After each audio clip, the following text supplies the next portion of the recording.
Praise the Lord. Hallelujah. Salamat sa Panginoon. Magandang gabi po sa inyo lahat. Hallelujah. Praise the Lord. Sa mga kapatid natin na sa online, praise the Lord. Nandito sa sanktuaryo, magandang gabi po sa inyo lahat.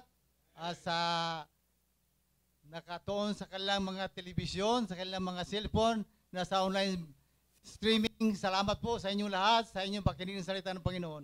At magandang gabi, magandang umaga, at magandang tanghali, magandang hapon sa inyong lahat. Kung saan man kayo naroon, maraming salamat po na kayo ay nakatuon sa inyong hallelujah, sa panonood ng ating live streaming.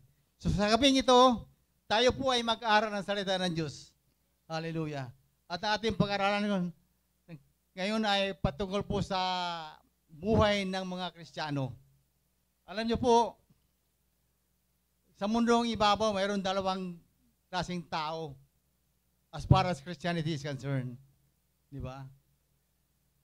Dahil ang buhay ng bawat isa ay napaka-imposible po.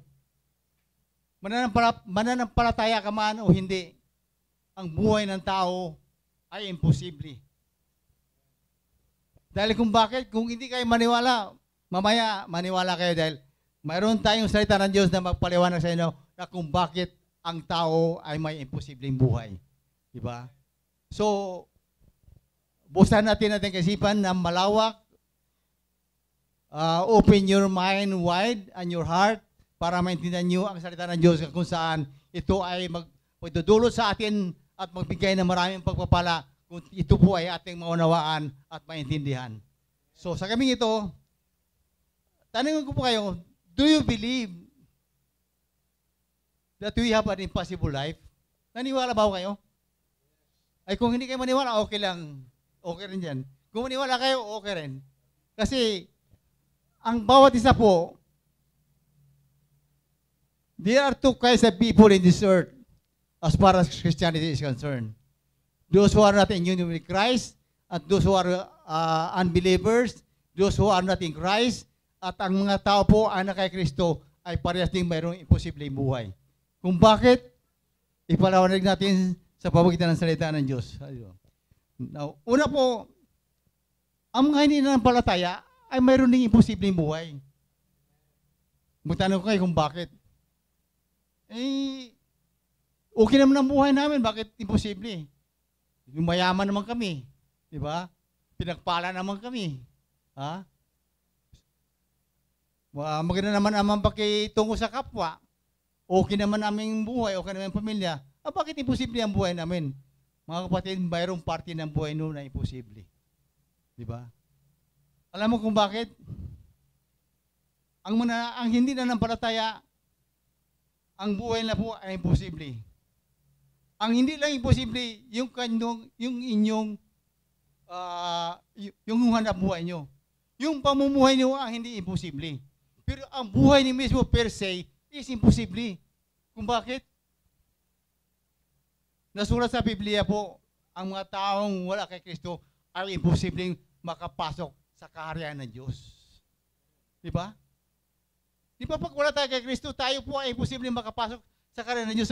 Sinabi ng salita ng Diyos, sino mang wala kay Kristo ay hinusgahan na po. Di ba? Sabi ng Biblia sa John 3:18, those who are not in union with Christ, those who are not born again, those who do not know who Christ is, and those who did not believe in the name of the only begotten Son is already condemned.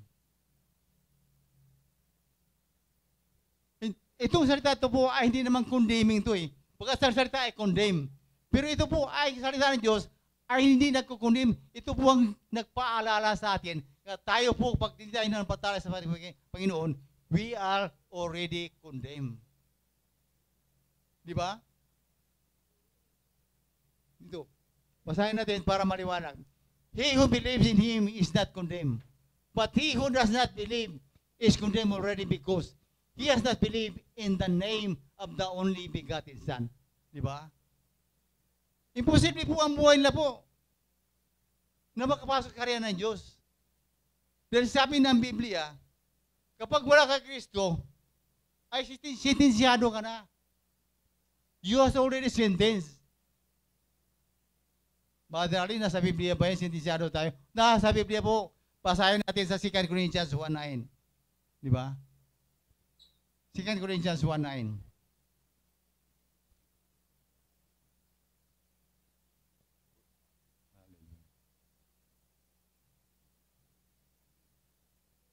Second Corinthians 1:9. They are already sentenced to death already. Kapag hindi ka nanampalataya sa Panginoon. Maliwanag po sa 2 Corinthians 1:9. Praise the Lord. Kasi yan po naging imposible sa kanila. Yung buhay nila. Di ba? Kasi hindi na naniwala sa Panginoon eh.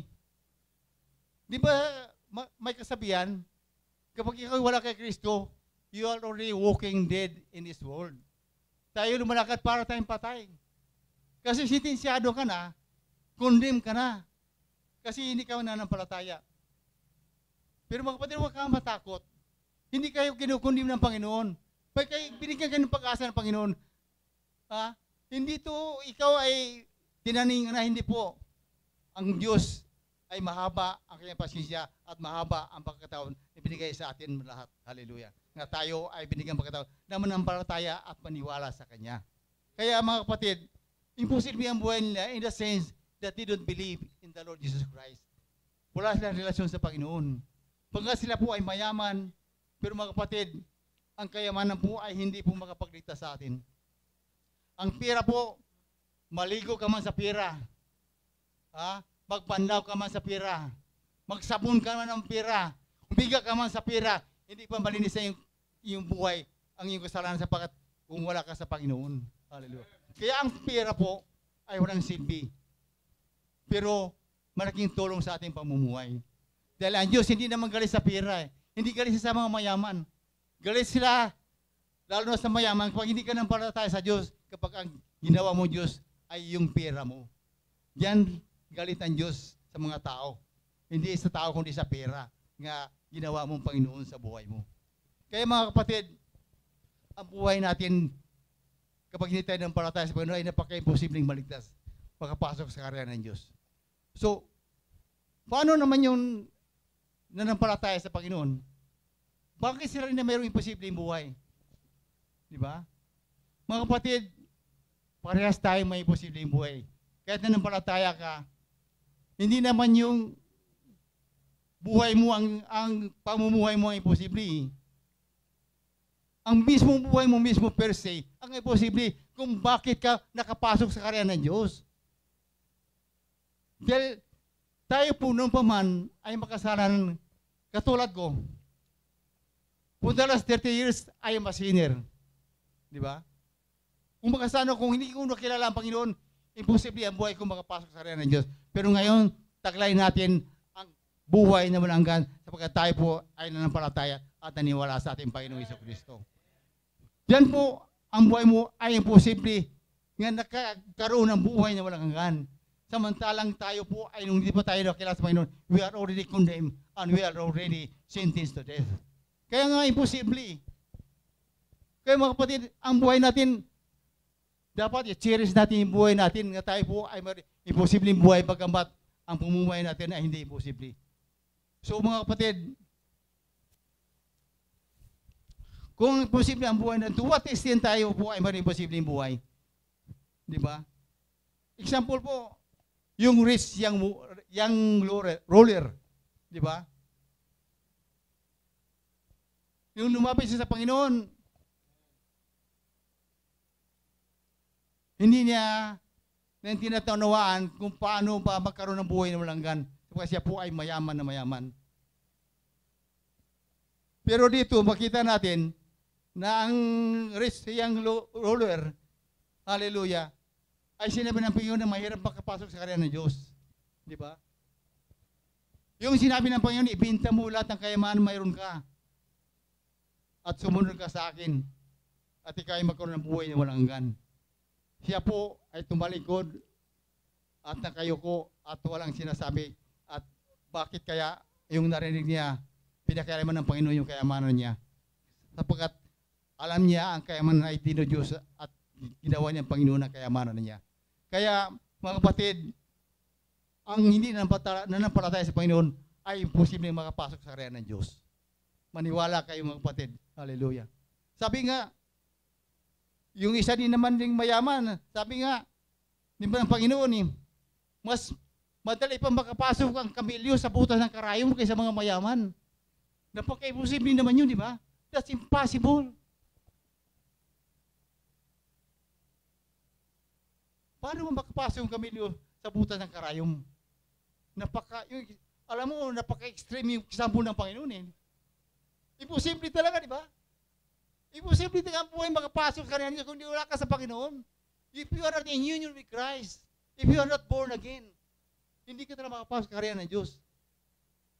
Kaya nga si Nicodemus, yun lumapit sa Panginoon eh.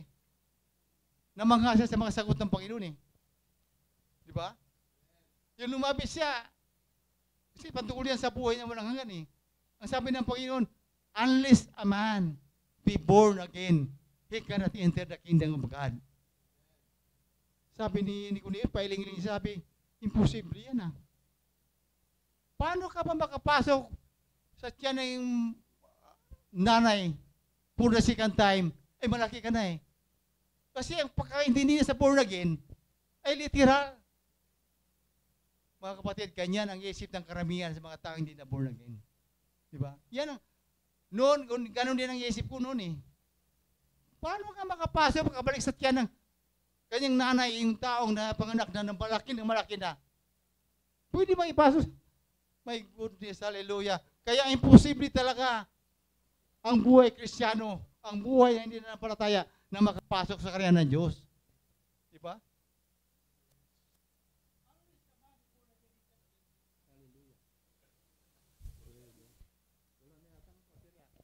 Hallelujah. Unless a man be born again, cannot. Okay.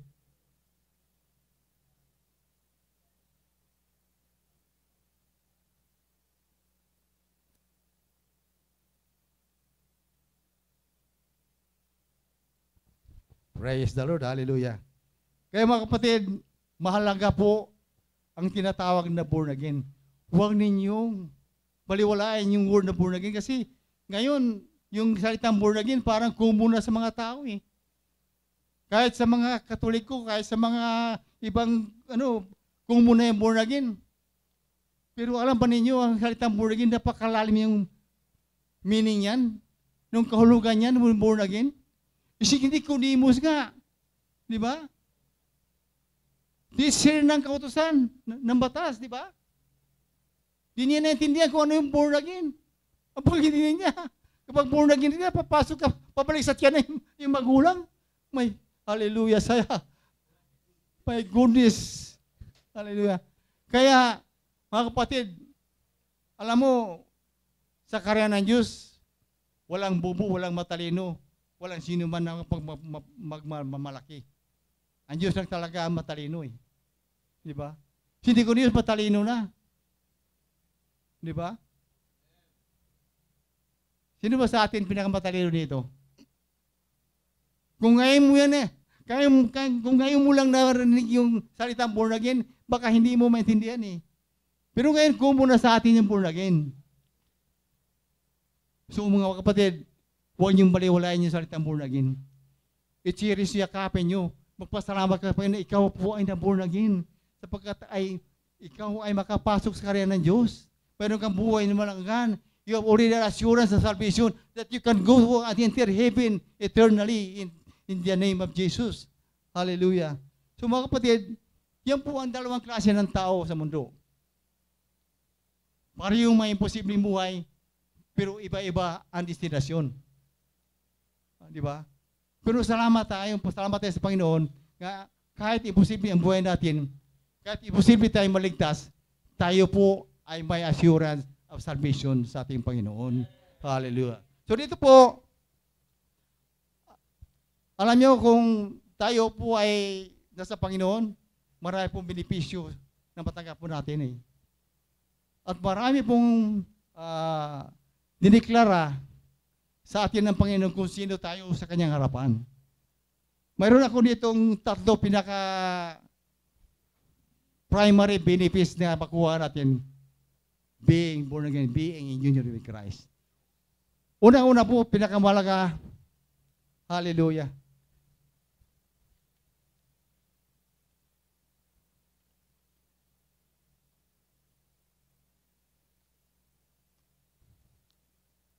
Having an impossible life, we receive so many benefits coming from the finished work of Jesus when He died on the cross for our sin.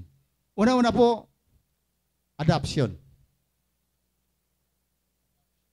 We are adopted as being son of God. Mga kapatid, from the word adoption sa layman's terminology sa atin, pag may mag-adapt ka ng tao, maraming mga requirements at kailangan mong suriin, may background check ka sa taong i-adapt mo. Di ba? Kailangan suriin mo baka kung sino siya. Pero sa Panginoon, hindi na sinusuri ang tao eh. Ang kailangan lang manampalataya ka sa Kanya eh. Di ba? Hindi ka nasusuriin kung sino ka. Mayaman ka ba? Dakila ka ba? May tanyagan ba ang buhay mo? Kung hindi po pinipili ang Panginoon kung sino ka. Ang Diyos is not a respecter of person. Kaya, kung sino man na napalataya sa Kanya, ay maging anak ng Diyos. No. Dito po, when we got born again, we become a new creation. When we receive the Lord Jesus Christ as our Lord and Savior, we also receive the spirit of bondage again to fear, but we receive the spirit of adoption by whom we cry out, Abba, Father. Diba? We didn't receive the spirit of bondage of fear. Hindi tayo natatakot, kundi ang natanggap natin yung spirit of adoption. Diba? By whom we cry out to Abba Father. Romans 8:15. Diba? Diyan po makita sa Romans 8:15.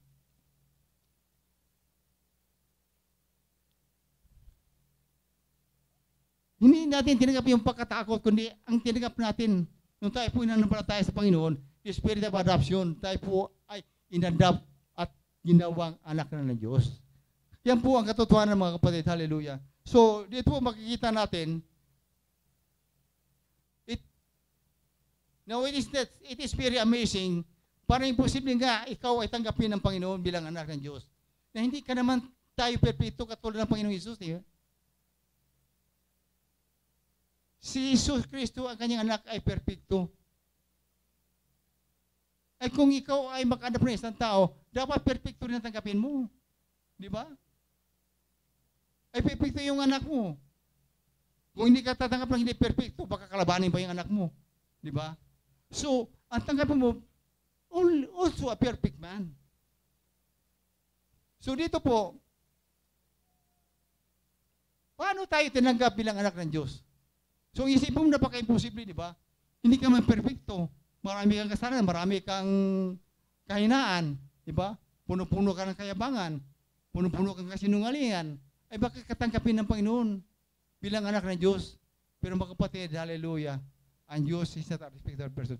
Basta ikaw po ay magkaroon ng relasyon sa Panginoon, tinanggap mo siya bilang Panginoon. If you are in union with Christ, tinanggap mo siya bilang Panginoon. At sarili mo tagapagligtas, ikaw po ay tanggapin ng Diyos bilang anak ng Diyos in the name of Jesus. Hallelujah.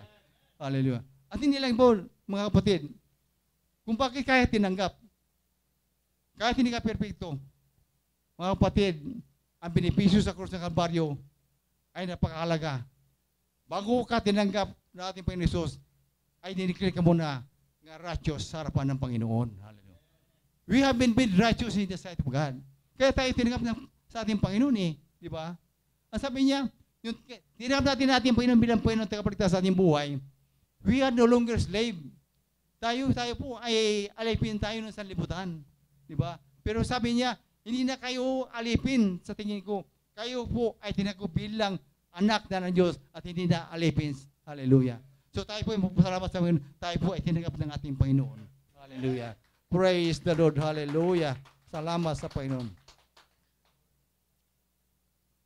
At sabi po dito,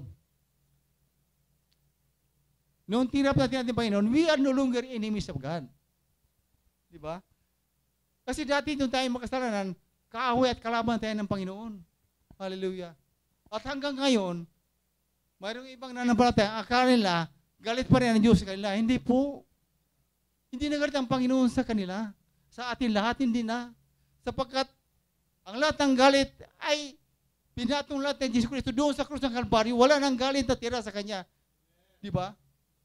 Kaya ang natira ay tunay at akilang pag-ibig ng Ama sa ating lahat. Hindi na galit. Kaya mga kapatid, hallelujah, kung tayo po ay magkaroon ng problema sa buhay, mga pagsubok, mga hindi natin kayang tanggapin, at mga problema at kabigatan, huwag natin sisihin ng Diyos. Hindi nagkalita sa atin ng Diyos. Tayo po, we are already a friend of God.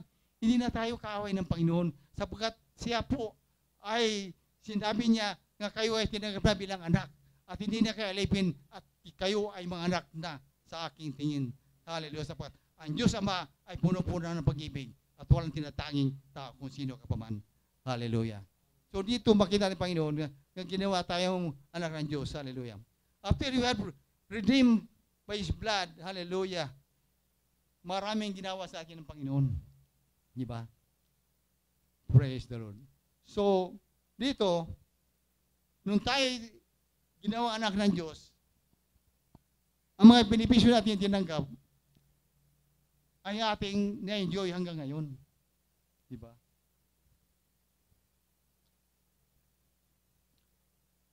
Sabi nga, we are no longer enemies of God. He is one who reconciled us to the Father. Romans 5, 9, 10, and 11. Basahin nga natin Romans 5, 9, 10, and 11. Praise God.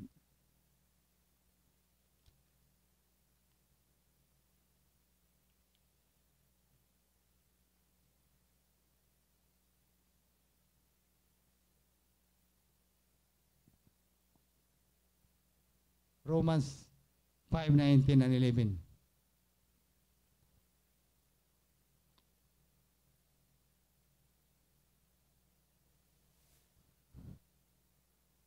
Much more than having now been justified by His blood, we shall be saved from wrath through Him. Hallelujah. Praise God. For even when we were enemies, we were reconciled to God through the death of His Son. So mga kapatid, tayo po ay nireconcile ng Panginoon. Hindi tayo mismo ang nag-reconcile sa Panginoon sapat hindi tayo pwede. Ang anak lang ang pwedeng i-reconcile tayo sa kanyang Ama. Di ba? Kasi siya, tayo po ay makasalanan. At walang ginawang kasalanan ng Diyos sa atin. Paano natin tayo makipag-reconcile? Wala naman siyang kasalanan. Di ba? So ang Diyos mismo, ang Panginoong Yesus, nga siyang umako sa ating kasalanan, siya mismo ang nag-reconcile sa Ama para sa atin. Hallelujah. Kaya, mapalad tayo, Panginoon. Mapalad tayo sa Panginoon dahil tayo po ay walang ginawa para tayo magkaroon ng magandang relasyon sa Panginoon. Ay siya mismo, si Kristo ang gumawa ng paraan para tayo magkaroon ng reconciliation sa Ama. Hallelujah. So, salamat sa Panginoon. At dito po, makita natin, next. And not only that, but we also rejoice in God through our Lord Jesus Christ, through whom we have now received the reconciliation. Next. Hallelujah. Mayroon na tayong reconciliation sa Panginoon. Therefore, just as through one man sin entered the world, and death through sin, and thus death is spread to all men, because all sin. Next. For until the law, sin was the word, but sin is imputed when there is no law. Mga kapatid, alam nyo ba, na kahit kayo magkasala, ang kasalanan ginawa natin ay hindi na ini-impute sa atin. Hindi na binibilang sa atin. Sapagkat tayo, pangalawang benepisyo natin tinanggap, ay we have been made holy in the sight of God. Di ba? Ang benepisyo ito ay napakahalaga. Mga kapatid, hindi na ibilang sa iyo ang kasalanan mong ginawa. If you are been made righteous, you will be righteous forever and ever until you enter heaven. Sapagkat kahit nakagawa ka ng kasalanan, kahinaan, ang kasalanan ginawa mo ay hindi na ibilang sa iyo. Hindi na ilista sa iyong pangalan na ikaw ay nakasala. Hindi na kasisihin ng Panginoon ikaw nakasala sapagkat hindi na nagtaka ang Panginoon kung bakit ka nakasala. Biro mo, yung righteousness mo ay forever and ever hanggang sa dulo ng iyong buhay doon sa langit. Kasi manatiling righteous ka. Dahil kahit magkasala ka, magkamali ka, ang kasalanan na hindi na ibilang sa iyo. Hindi na ipataw sa iyo. Hindi na i-impute sa iyo. Di ba? Kaya papalad tayo, masaya tayo, magalak tayo dahil ang ating righteousness ay forever and ever and ever and ever. Di ba? Hindi tayo na maging unrighteous. Hindi nga in-impute sa iyo. Napakaganda naman yung ginawa ng Panginoon para sa atin, di ba? Kaya, mga kapatid, kaya nga sinabi sa Biblia, there is no more condemnation to those who believe, di ba? Kasi hindi na impute sa iyo eh. Bakit ka pa nag-condemn sa sarili mo? Nga hindi naman ipapataw sa iyo, hindi naman isisi sa iyo, hindi naman ibilang sa iyo kung saan nagawa mo. Ang iyong righteous ay magpatuloy, di ba? Hanggang sa langit, di ba?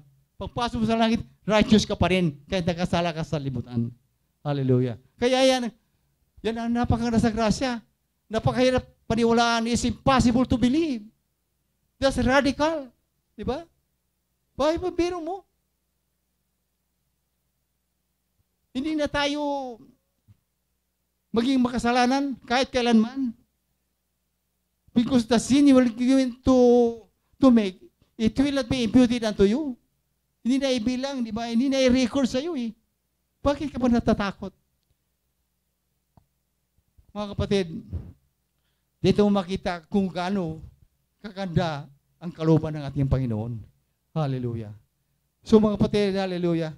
Tayo po ay ginawang banal, hallelujah, sa harapan ng Diyos. Ito po ay pangatlo. Ito na pinawang-huli po, hallelujah.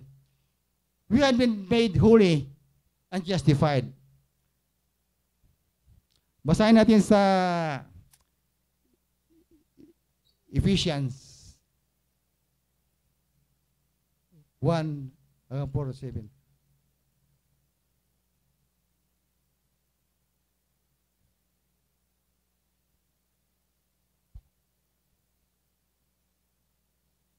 Hallelujah. Just as He chose us in Him before the foundation of the world, that we should be holy without blame before Him in love. Di ba? Before the foundation of the world, that we should be holy without blame before the Lord. Ha? Hindi pa nilikha ng Panginoon. Paano diniklara na niya na tayo po ay maging banal sa harapan niya? Hallelujah. So mga kapatid, tayo po ay magalak, tayo po ay ginawang banal natin Panginoon. Alam niyo ba, dapat kung tayo ay ginawang banal, tayo po ay mamuhay na banal. Di ba? Sabi nga, sa Romans 11, verse 16.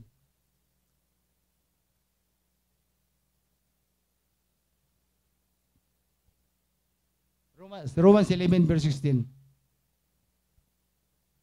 Praise them. For if the first fruit is holy, the lump is also holy. And if the root is holy, so are the branches that are holy. Kayo po yung mga sanga? Sino ang ating puno? Di ba?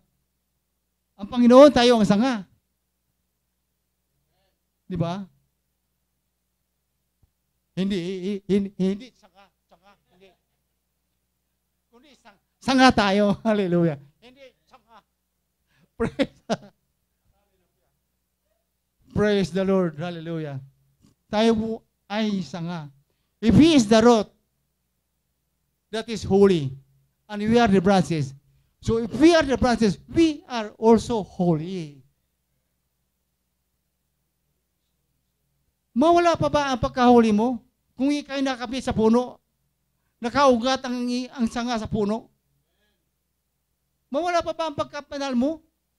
Mga kapatid, hindi na mawala ang kapanalan mo. Kaya ngayong gabi, you are very sure of yourself that you are holy in the sight of God.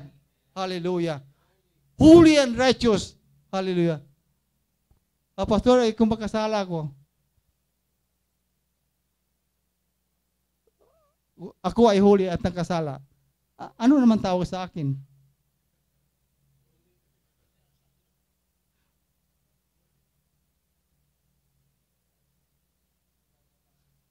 Praise the Lord. Mga kapatid, huli ka pa rin. Kasi ang premise natin, hindi na mawala ang pagkabanal mo eh. Kasi nakakabit ka sa puno, nakaugat pa. Paano ka naman mawala ng kapanalan kung ikaw palagi nakakabit? Maliban kung ikaw ay tumalikod. Di ba? Pero wala sa atin.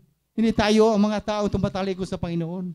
Hallelujah. Kapag tayo po ay minamahal at nagmamahal sa Panginoon.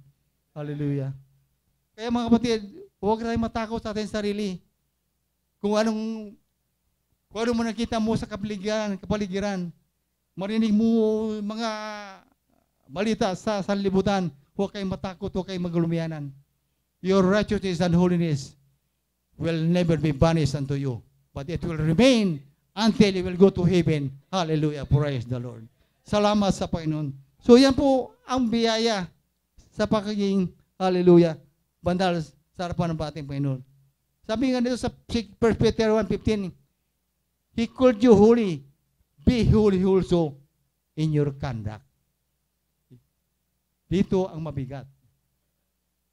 Kasi ang ating conduct ay pinamaging banal din. Ito po, pero huwag na kayong matakot. Sinabi ko na sa inyo, hindi mawala yung kabandalan niyo.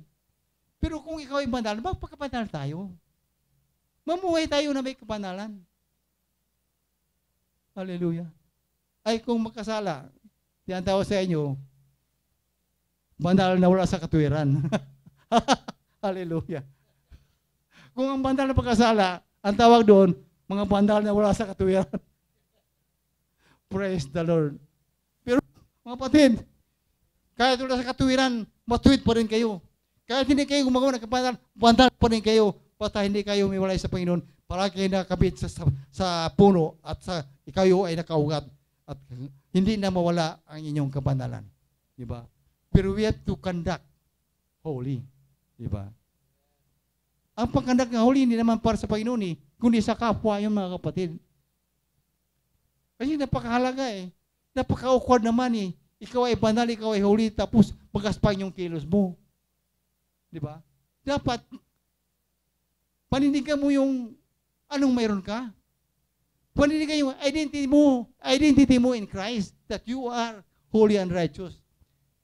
Mga kapatid, alam mo, kapag ikaw ay righteous at holy, nasa iyo ang Santong Espiritu palagi. Mga kapatid, makinig kayo sa Espiritu Santo. Because He is the Spirit. Ang yan nagpapasabi sa iyo. Kapag nag-isip ka pa lang na gumawa ng hindi maganda, sabi ng Espiritu Santo sa iyo, hoy, bandal ka na. Hoy, righteous ka na. Pakinggan mo yan, mga kapatid. Hallelujah.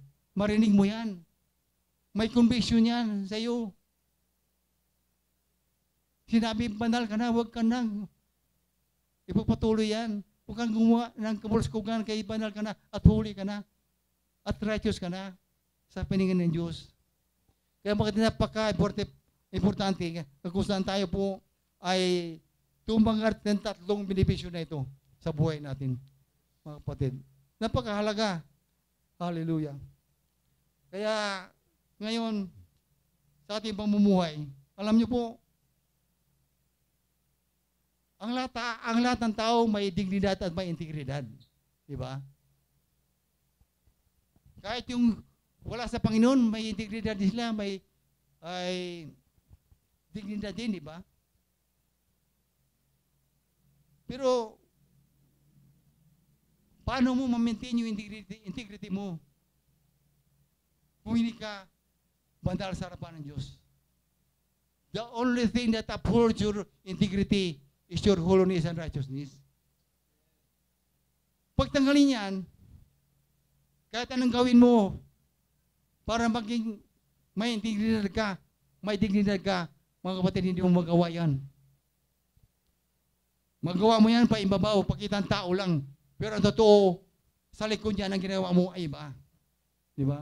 Katulad sa mga politiko. Di ba? Napakabait sa mga botante, sa mga constituent nila eh. Tumutulong pa. Di ba? May magandang kalooban. Di ba? Sabihin ng mga botante, galing naman yung mayor namin, ang galing naman yung kapitan namin, ang galing naman yung congressman namin, mabait, matulungin. Talaga, may integridad at may integridad. Mga kapatid, hindi nyo alam. Sa likod yung ginagawa nila. Alam nyo ba kung saan galing yung tinutulong nila? Galing ba sa bulsa nila? Hindi nyo nakita. Sa likuran nila, hindi ibang ginagawa. Sa harapan, iba rin. Yung nakita yun, sa harapan lang. Pero sa likod, hindi nyo nakikita. Pero sa ating mga Kristiyano, mga kapatid, hallelujah, dapat ikapamuhay natin tayo ay may integridad.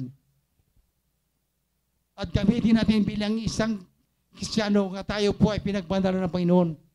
Alalahan natin tayo ay banal na. Hallelujah. Alalahan natin, kapag ikaw may integridad, ang mag-hold sa inyong integridad ay yung kabanalan at ay yung katuwiran sa Panginoon. Di ba? Kaya, ang mga wala sa Panginoon, kahit anong pakitang parang banal, pakitang tao pa rin yan, pero sa harapan ng Diyos, sila po ay maraming basahan. Di ba? Kahit anong gawin maging righteous ka sa harapan ng tao, kung wala kang relasyon, kung you are not in union with Christ, kung hindi ka born again, ang iyong ginagawa ay pakitang tao lamang. Di ba? Paimbabaw. Kasi alam ng Diyos, hindi ka matuwid sa harapan niya eh. Hindi mo siya tinanggap bilang Panginoon. Hindi mo inakdalig ka siya ang Diyos na siyang magbabago sa iyo. Hindi mo inakdalig ka ang Diyos na yan ay makapangyarihan at kayong salita ay makapangyarihan na siyang magbago sa ugali mo, sa kandak mo. Kaya mga kapatid, huwag natin baliwalin ang ating pagkristyano na tayo po ay matuwid sa harapan ng Panginoon. Hallelujah. So, sa kapag ito, siguro naniwala kayo nga ang buhay natin ay imposible. Imposible in the sense, yung buhay mismo natin per se ay imposible. Pero sa pamumuhay natin, tayo po ay masakana sa ating pamumuhay sapagkat tayo po ay nasa ilalim ng grasya ng Panginoon. Hallelujah. Siya po ay nabigyan ng punong-puno ng pabor para sa atin because we are under grace now. So mga kapatid, sa ating pamumuhay bilang Kristiyano, dapat palagi natin isipin na tayo po ay anak na ng Diyos. Tayo po ay pinapagmatuwid na sa harapan ng Diyos. Tayo po ay pinapaging bandal na sa harapan ng Diyos. Kung may naisip tayong hindi maganda, balikan natin yung identity natin kung sino tayo sa harapan natin, Panginoon. Yan ang palaging balikan mo para kayo na mahulog sa kasalanan. Di ba? Kasi kung nakaisip pa hindi maganda, hindi mo pinakinggan sinabi ng Holy Spirit sa iyo nga ikaw ay banal na, ikaw ay righteous na, ikaw ay anak na ng Diyos. Huwag kang gumawa ng kasalanan. Kaya hindi na, hallelujah, dapat sa iyo, very awkward, very uncommon na kapag ikaw ay gumawa ng kasalanan. Sapagkat tayo po, ang ating buhay ay sanctified na. Kapag sinabing holy, sinisiparate ka na from the common people. Kaya kapag gumawa ka ng hindi maganda, uncommon na yun para sa atin mga kapatid ng mga Kristiyano. Uncommon na yun. Kung baka awkward na yung ginagawa mo kasi hindi ka naman, hindi ka naman makasanlibutan. Tayo po ay nilipat na. From the kingdom of darkness into the kingdom of light unto His dear Son, the Lord Jesus Christ. Nilipat na tayo ng Panginoon. Kaya, wala na tayo sa kadiliman at dapat tayo ay mamuhay sa liwanag ng ating Panginoong Jesucristo. Maraming salamat at alam ko po, marami tayong napupulot na katuruan sa ating pag-aaral at alam ko po, sa pamamagitan ng tatlong benepisyo ito. At ito po ay marami. Maraming benepisyo. Tatlo lang ito na binanggit ko. Kasi kung banggitin ko lahat, baka abutin tayo ng kanas-kanas dito. Di ba? Tatlo ito pero napaka-importante. Hallelujah. Alam niyo po, kung malaman niyo lang ang ginawa ng Panginoon sa inyo, ang lahat ng ginawa ng Panginoon. Di ba? Niligtas kayo. Binigyan kayo ng buhay na walang hanggan. Inadapt kayo bilang anak ng Diyos. Ginawa kayong righteous. Ginawa kayong banal. You are accepted in the beloved. You have been made holy. Diba?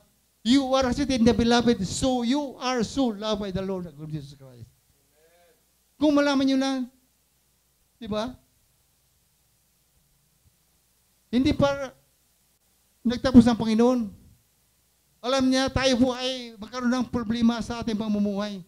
Pero sabi niya, huwag kayong magalala. Nag-volunteer pa siya sa atin nga siya maging advocate sa atin. Hindi lang advocate, siya po ay intercessor. Hindi lang siya intercessor, siya pa ang mediator para sa ating Panginoon sa amang nasa langit. Ang lahat ay ginawa niya para sa ating kabutihan, para sa tayo po ay mamuhay na may kabandalan. At makita natin na tayo po ay tunay na anak ng Diyos na namumuhay na basagana at may takot sa Kanya. So mga kapatid, salamat sa katulad nito at alam ko po, tayo po ay napagpala sa nito, tayo po ay manalangin. Ama namin Diyos na makapangyarihan sa lahat, tayo po ay nagpupuri at nagpasalamat sa iyo sa dakilang salita ng kung saan nagbigay sa atin ng paalala na kung saan ikapamuhay namin Panginoon. Hallelujah. Ang inyong ginawa sa amin. Ang lahat na ginagawa sa amin, Panginoon, ay hindi nito mawala sa amin. Hallelujah. Kaya mga kapatid, wala na makapaghiwalay sa atin sa pag-ibig ng Diyos. Hallelujah. Kamatayan man, kagutuman man, anong mangyari sa buhay mo, wala na mapaghiwalay sa iyo sa Kristo sapagkat ikaw ay nakatatak na, nakasulat na ang iyong pangalan sa aklat ng buhay sa langit at hindi na mabubura kailan pa man. Salamat, Panginoon, sa iyong salita.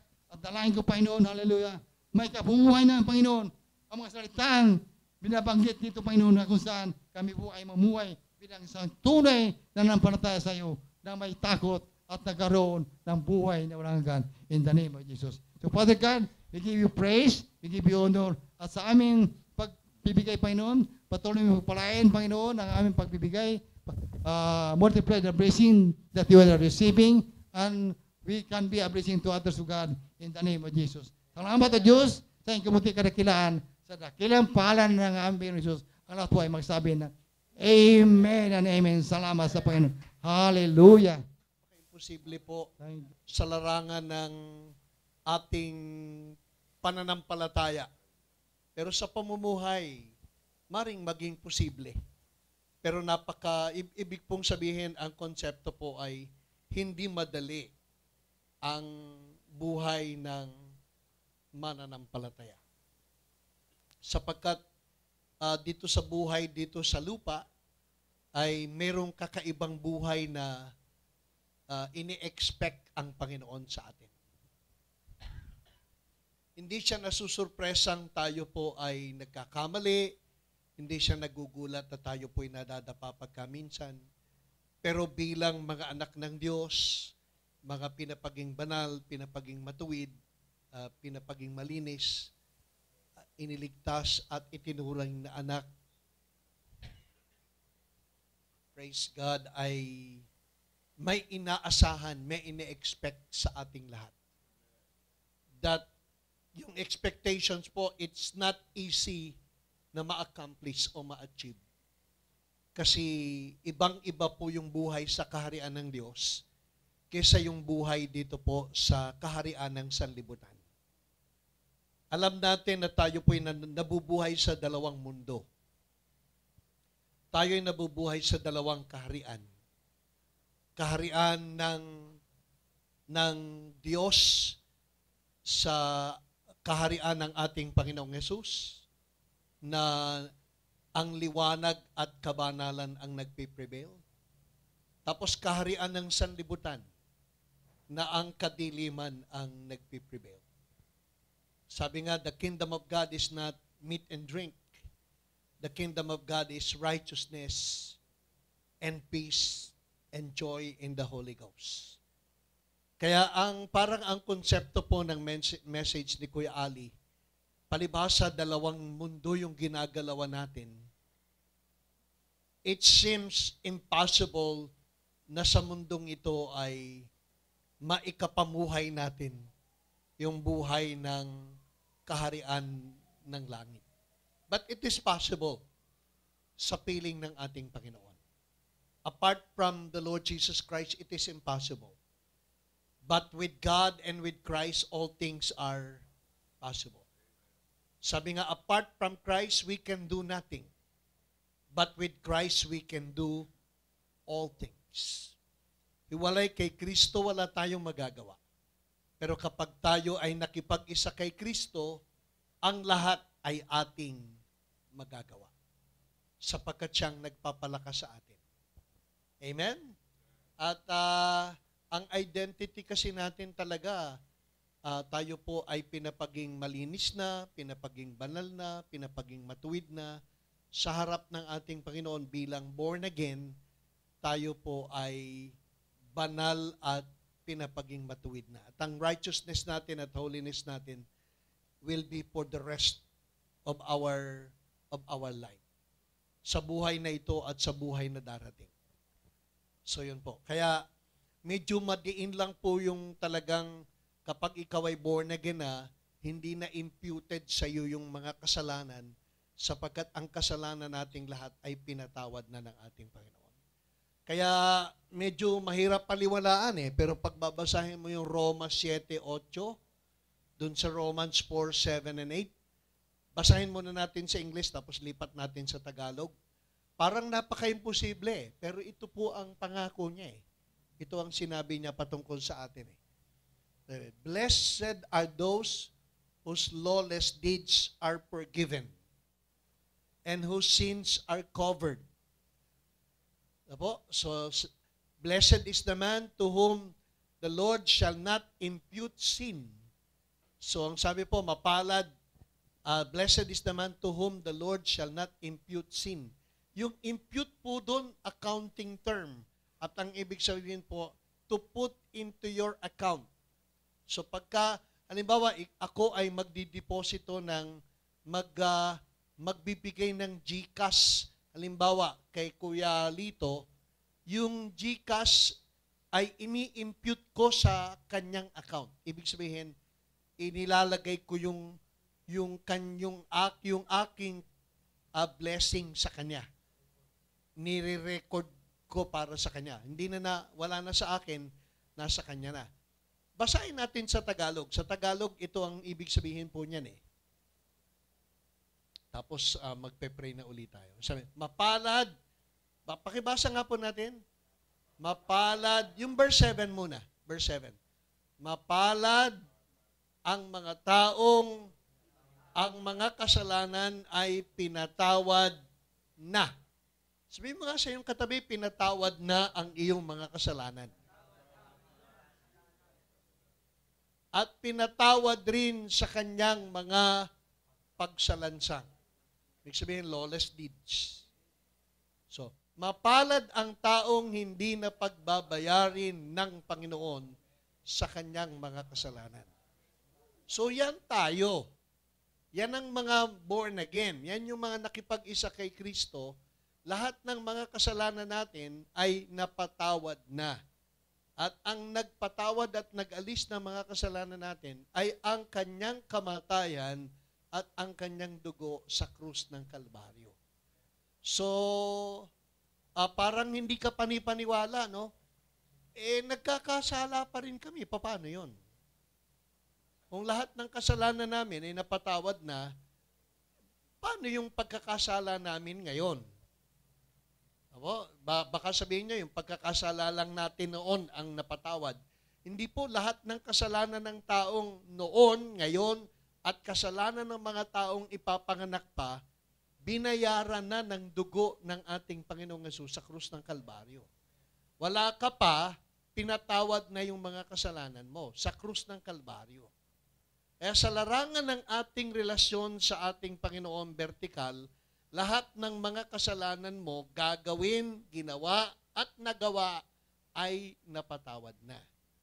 Apo, vertical relationship. So as far as the Lord is concerned, pag tinignan kanya, ang tingin niya sa iyo banal. Ang tingin niya sa iyo malinis. Ang tingin niya sa iyo pinatawad ka na. Ginastify ka na. Forgiven ka na. So yan ang tingin ng ating Ama na nasa langit sa atin. Sapagkat yan naman ang totoong talagang kalagayan natin dahil sa tayo'y nanampalataya at nakipag-isa kay Kristo Jesus. Ang nakikita ng Panginoon ng Ama sa atin, yung ating pakikipag-isa kay Kristo Jesus, yung dugo ng Panginoong Jesus. So, sa larangan ng kasalanan, wala nang kasalanang magpapalayo o sisira ng relasyon mo sa ating Panginoon. So, no sin will separate you from the love of your Father. So, hindi na magbabago ang pagtingin ng Diyos sa iyo kung magkasala ka man. Kaya lang, yung mga kasalanan gagawin mo dito sa lupa, may bearing pa din sa pinagkasalanan mo. Halimbawa, kung umutang ako kay Ate Susan, hindi ko pwedeng sabihin, Ate Susan, hindi na ako magbabayad, pinatawad na ako ng Diyos Hindi pwede yun. Ididimanda ako ni Ate Susan. At kung hindi ako makabayad, baka ipakulong pa ako ni Ate Susan. Matuwid po yun na gawin ni Ate Susan kasi alam ni Ate Susan na pinatawad na ako ng Diyos sa mga kasalanan ko. Pero kung umutang ako sa Kanya, may kasalanan ako sa Kanya kasi umutang ako sa Kanya So, kanino ko magbabayad? Sino ang magpapabayad sa akin? Ang Panginoon pa ba? Ang sabi niyo, mapalad ng taong hindi na pagbabayarin ng Panginoon. So, ang Panginoon, hindi na ako pagbabayarin. Pero si Ate Susan, pagbabayarin ako. Tama? Kasi sa Panginoon, bayad ka na Lahat ng kasalanan mo noon, ngayon, at kasalanan gagawin mo pa, sa Panginoon, nabayaran na ng Panginoong Yesus. Kaya hindi kanya na pagbabayarin. Pero sa kapwa mo tao na pinagkasalanan at pinagkautangan mo, pagbabayarin ka pa rin. Kaya wag mong mamaliitin ang kasalanan. Wag mong hahamakin ang pagkakasala at ang pagkakamali na gawin mo sa kapwa mo, sapagkat sa kapwa mo, pagbabayarin ka pa rin. Pero sa Panginoon, hindi ka na pagbabayarin. Nakuha niyo po? Amen. Kaya, pag humarap ka sa Panginoon, malinis ka na Pag humarap ka sa Panginoon, ang tingin niya sa iyo, pinatawad ka na. Kasi Panginoon yan Tapat ang Panginoon, totoo ang Panginoon na tayo pinatawad na. Pero anumang pagkakamali at kasalanang gawin mo sa kapwa mo tao, pagbabayarin ka pa rin ng iyong kapwa-tao. Kaya ang iingatan ninyo, hindi na yung kasalanang gagawin nyo sa Panginoon. Ang pag-iingatan nyo ay kasalanang gagawin ninyo sa inyong kapwa. Sapagkat sa Panginoon, areglado na tayo. Kaya lang, sa kapwa-tao, pag nagkamali at nagkasala ka, pagbabayaran mo pa rin ito. Nakuha niyo po? Nalinaw na po ba? Yun po yung mensahe. Yun po yung mensahe. Kaya tayo po, pinaghuhusayan natin ang paggawa ng mabuti sa kapwa, hindi para sa Diyos. Nagpapakadalubhasa tayong gumawa ng mabuti para sa kapwa. Kasi kung anong itanim mong mabuti sa kapwa, gagantimpalaan ng mabuti. Kung anumang masamang gawin mo sa kapwa mo, gagantihan din ng masama. Yan po yung buhay natin. Kaya sa buhay na ito, napaka-imposible. Imposible po. Kung hindi sa Panginoon, naku, lahat tayo baka patong-patong na ang pagsubok at problema natin. Pero kasama natin ng Panginoon na tinutulungan tayo, kaya tayo nakapagtatagumpay sa buhay na imposible. It's all because we have the grace of Jesus, we have the Lord Jesus Christ living inside of us, na nangakong hindi kita iiwan, hindi kita pababayaan. Sabihin mo nga sa iyong katabi, mapalad ka, kasi lahat ng kasalanan mo, hindi na pagbabayarin ng Panginoon.